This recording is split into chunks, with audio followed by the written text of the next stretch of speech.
सर्दियों की एक ठंडी सुबह थी। चारों ओर कुहासा छाया हुआ था। पेड़ पत्तों से ढक चुके थे और नदी की सतह पर बर्फ की परत जमने लगी थी। ऐसे मौसम में ज्यादातर पक्षी अपने घोंसलों में दुबके रहते थे, लेकिन एक छोटी सी तीतर थी जिसका नाम था चुनमुन, जो हर दिन सूरज निकलने से पहले ही उड़ने की कोशिश करती। चुनमुन एक पहाड़ी गांव में रहती थी। बाकी तीतर उसका मजाक उड़ाते थे। इतनी ठंड में कौन उड़ता है? एक बूढ़ी तीतर बोली। तेरे पंख भी जम जाएंगे और तू कहीं गिर पड़ी तो, दूसरी ने कहा। लेकिन चुनमुन हर बार मुस्कुराकर जवाब देती, अगर मैं उड़ना छोड़ दूं तो मैं तीतर क्यों कहलाऊं? सपने देखे हैं मैंने, बर्फ से ढकी पहाड़ियों के पार जाने के, वहां जहां सूरज सबसे पहले चमकता है। उसने अपने मन में ठान लिया था कि वह अपनी उड़ान पूरी करेगी, चाहे ठंड कितनी भी हो।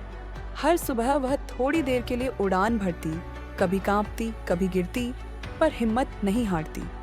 धीरे धीरे उसके पंख मजबूत होने लगे, शरीर सर्दी के लिए तैयार होने लगा। लेकिन एक दिन तेज बर्फबारी हुई और वह उड़ते उड़ते थककर एक चट्टान पर गिर पड़ी। बहुत देर तक वह वहीं पड़ी रही। उसकी सांसें धीमी हो गईं।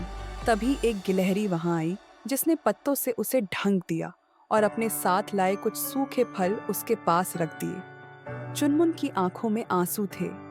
ये मदद उसकी उम्मीद से बड़ी थी। कुछ देर बाद उसने धीरे धीरे फिर से उड़ने की कोशिश की।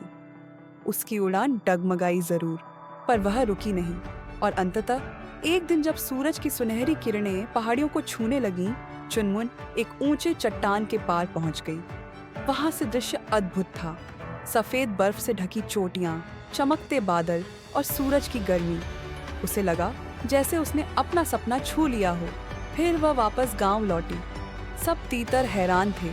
बूढ़ी तीतर बोली, तू सच में अलग है चुनमुन, तूने वो कर दिखाया जो किसी ने सोचा भी नहीं। चुनमुन मुस्कुराई और बोली, अगर कोई ठंड तुम्हें रोक रही हो तो उड़ने की वजह ढूंढो, बहाना नहीं। इसके बाद वह गांव की प्रेरणा बन गई। अब नन्ही तीतरें भी सुबह उड़ान भरने लगीं अपने अपने सपनों की ओर।